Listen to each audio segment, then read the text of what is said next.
Hello friends, we are going to start with true, false, not given or yes, no, not given. First of all, we will discuss here two easy methods to solve true, false, not given or yes, no, not given. After that, in the end of the video, I'll tell you some time saving tips for reading because in IELTS modules we don't have extra time to solve these modules leisurely. Before starting it, I would like to say please subscribe my channel to get more informative videos. Let's start it. Here, these are the two methods, and these are the very useful methods for the reading true, false, not given और yes, no, not given. पहले हमें क्या करना होता है, जो हमारी reading होती है उसमें हमें कीवर्ड्स फाइंड आउट करने होते हैं. Okay, scanning. अगर आपने मेरी स्कैनिंग और स्किमिंग वाली वीडियो नहीं देखी है तो प्लीज़ आप पहले उसे देख लीजिए. उसका लिंक आपको आई बटन और डिस्क्रिप्शन बॉक्स में मिल जाएगा. आप उस पर क्लिक करके उसे भी देख लीजिए, जो कि आपको स्किमिंग और स्कैनिंग के बीच का जो डिफरेंस होता है और स्किमिंग और स्कैनिंग कैसे करते हैं वो आपको पता चल जाएगा. Then let's start it. अब स्कैनिंग क्या होती है, हमें क्या करना होता है, कीवर्ड्स फाइंड आउट करने होते हैं. स्कैनिंग में पहले हम क्या करते हैं, कीवर्ड्स को मार्क कर लेते हैं. यहाँ पे क्या है, हम पहले क्या करते हैं, अपने क्वेश्चन को रीड करते हैं. ठीक है, पहले हमें क्या करना है, रीड करना है. ये हमारा फर्स्ट मेथड है, हमें रीड करना है हमारा जो क्वेश्चन है. ठीक है, read it thoroughly. Okay, then translate in your mother tongue. जब हम उसे ट्रांसलेट कर लेंगे, ट्रांसलेट करने के बाद जो हमारे कीवर्ड्स होंगे, कीवर्ड्स को हम क्या करेंगे, अंडरलाइन करेंगे.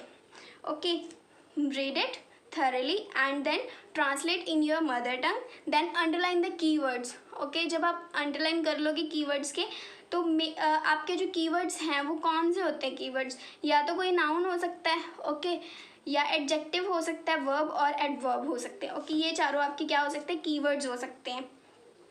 जब आप अपने कीवर्ड्स को फाइंड आउट कर लोगे, अंडरलाइन कर लोगे अपने कीवर्ड्स को, तो क्या करोगे, आपको अब वो कीवर्ड्स अपने पैराग्राफ में फाइंड आउट करने हैं with the help of scanning. Okay, आप क्या करोगे, पैराग्राफ को स्कैन करोगे. जहाँ पे आपको अपने कीवर्ड्स मिलेंगे वो आपकी लोकेशन होगी और आपका आंसर वहाँ पे होगा. एंड वन मोर थिंग, अगर आपके जो कीवर्ड्स हैं, आपको अगर एक ही सेंटेंस के अंदर कीवर्ड्स मिल रहे हैं आफ्टर फुल स्टॉप और बिफोर फुल स्टॉप, ओके, एक ही सेंटेंस के अंदर आपको कीवर्ड्स मिल रहे हैं सारे, तो उसको ही आपको मैच करना है. अगर आपके सारे कीवर्ड्स मैच होते हैं, जैसे हमने क्या करना होता है, 3 पार्ट्स में डिवाइड करना होता है. जो जब भी हम ट्रू, फॉल्स, नॉट गिवन करते हैं उसको हमने 3 पार्ट्स में डिवाइड करना होता है. ठीक है, अगर हमें क्या हुआ कि हमारे तीनों कीवर्ड्स मैच करते हैं तो वो हमारे पास ट्रू होगा और येस होगा. जब हमारे पास क्या होता है, 2 कीवर्ड्स तो मैच कर गए, तीसरा कीवर्ड नहीं मैच हुआ तो वो हमारे पास फॉल्स हो जाएगा. अगर तीनों में से कोई कीवर्ड ऐसा होता है जो हमें मिल ही नहीं रहा, या फिर 2 कीवर्ड्स हमारे नहीं मिल रहे एक ही सेंटेंस में, ओके, तो वो क्या होगा, हमारे पास नॉट गिवन होगा.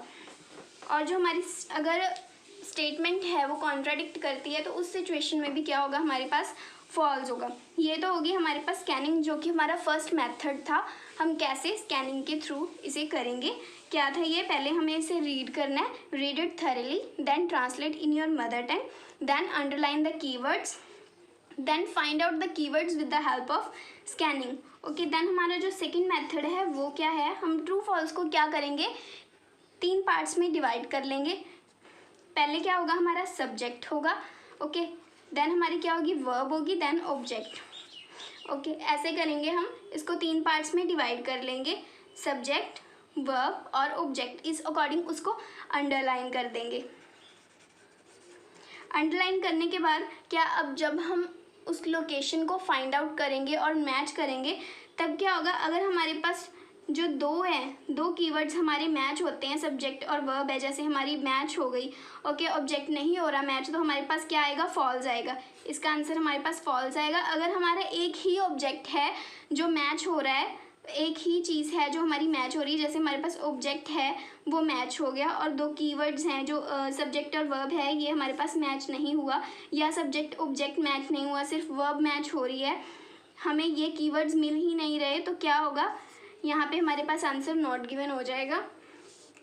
देन क्या हमारे पास, अगर तो तीनों ही मैच होते हैं, सब्जेक्ट वर्ब प्लस ऑब्जेक्ट, हमें तीनों ही मिल जाते हैं, इस केस में क्या होगा, हमारे पास जो स्टेटमेंट है हमारी ट्रू हो जाएगी। और आपको इस चीज़ का ध्यान रखना है कि आपको कंफ्यूज नहीं होना, जो भी आपके कीवर्ड्स आप ढूंढ रहे हो प्रॉपर उसकी लोकेशन होगी जो एक ही सेंटेंस में होगी, before full stop and after full stop. Okay, यहीं पे आपकी लोकेशन होगी। अगर आपको एक ही सेंटेंस में ये सब कुछ मिल रहा है तो वही आपकी लोकेशन हो गई।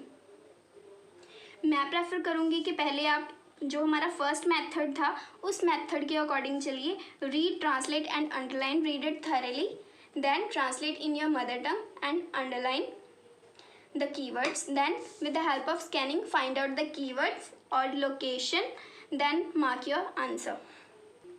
And now I'm going to tell you some time saving tips for readings, okay, or we can say some magical tips for true false not given.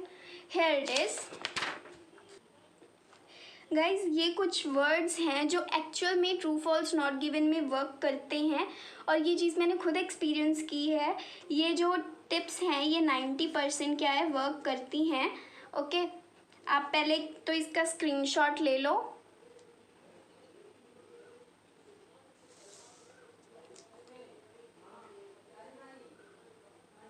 Friends, कई बार क्या होता है, हम पैराग्राफ रीड करते ही चले जाते हैं और हमारा टाइम क्या ओवर हो जाता है, क्योंकि हम 1 मिनट से ज़्यादा स्पेंड नहीं कर सकते एक क्वेश्चन पे। सो उस टाइम के लिए ये क्या है, हमारी टिप्स हैं जो कि हमारा टाइम सेव कर सकती हैं। पहले हमें क्या करना है, इनको जब आप ट्रू फॉल्स नॉट गिवन करते हो तो इन वर्ड्स के अकॉर्डिंग पहले आप मार्क कर लीजिए, देन उसकी लोकेशन पे जाइए। ओके, अगर आपके पास टाइम नहीं है तो आप इस अकॉर्डिंग भी कर सकते हो, इन वर्ड्स के अकॉर्डिंग आप true false not given mark कर सकते हो। ये 90% वर्क करती हैं। वैसे तो मैं प्रेफर करूँगी जो आपको पहले 2 मेथड्स करवाए हैं उनके थ्रू ही करो, बट कई बार क्या होता है, अगर आपके पास टाइम नहीं है तो उस केस में आप इस चीज़ को फॉलो कर सकते हो। ये एक्चुअल में वर्क करती है और 90% जो आंसर है इसका सही मिलता है। अगर आप चाहते हो कि ये सारी जो टिप्स हैं मैं आपको रीडिंग में करके दिखाऊं तो आप प्लीज़ कमेंट करो कमेंट सेक्शन में, अगर आप ये चाहते हो तो। अब क्या है, कोई भी स्टेटमेंट है वो ट्रू कब होगी, जब उसको एक नेचुरल वे से कहा गया होगा, ट्रू फॉल्स नॉट गिवन में या फिर येस नो नॉट गिवन में। मोस्टली उसमें कौन से वर्ड्स हैं जो यूज़ किए जाते हैं, certain, some, most, can, possible, may, sometimes, frequently, often, usually. Okay, ये जो वर्ड्स हैं ये मोस्टली यूज़ किए जाते हैं उन सेंटेंसेस में जिनका आंसर ट्रू होता है। ओके, तो मैं इसकी 100% तो श्योरिटी नहीं दे रही हूँ, पर 90% ये जो टिप्स हैं ये वर्क करती हैं। इसलिए इनको तभी यूज़ करिए जब आपके पास टाइम ना हो, और आपके पास इतना टाइम नहीं है कि आप पैराग्राफ को रीड करके सॉल्व करके तो आप आंसर मार्क करने जा रहे हो। उससे क्या है, आपका टाइम सेव हो जाएगा इन वर्ड्स से, अगर आप इन वर्ड्स को याद रखते हो तो। फॉल्स अब कब होगी स्टेटमेंट, जब वो ये बोलेंगे कि कोई चीज़ कम्प्लीटली ही ऐसी है, जैसे ये वर्ड्स हैं always, fully, completely, whole, all, entirely, only, must, significant, crucial, any, little, never. जो ये वर्ड्स हैं जब स्टेटमेंट में यूज़ होंगे तब क्या होगा, हमेशा जो आपकी स्टेटमेंट है वो कॉन्ट्राडिक्ट करेगी और ये आंसर फॉल्स होगा। देन नॉट गिवन में क्या होगा, नॉट गिवन में जब कोई कंपैरिजन दे रखा है, जैसे less than, more than, higher than, greater than, bigger than and over, और उसके साथ कौन सा वर्ड हो, एडवर्ब हो या एडजेक्टिव हो, जैसे कि हमारे पास LY फैमिली हो गई, ठीक है। जब ये हमारे पास हो तो ये क्या हो जाता है, नॉट गिवन हो जाता है। और गाइज ये मैं फिर से आपको बोल रही हूँ 90% ये टिप्स वर्क करती हैं। जब आपके पास टाइम ना हो तब आप इनको यूज़ कर सकते हो। अगर आपको मेरी ये वीडियो अच्छी लगी है तो प्लीज़ मेरे चैनल को लाइक करिए और सब्सक्राइब करिए।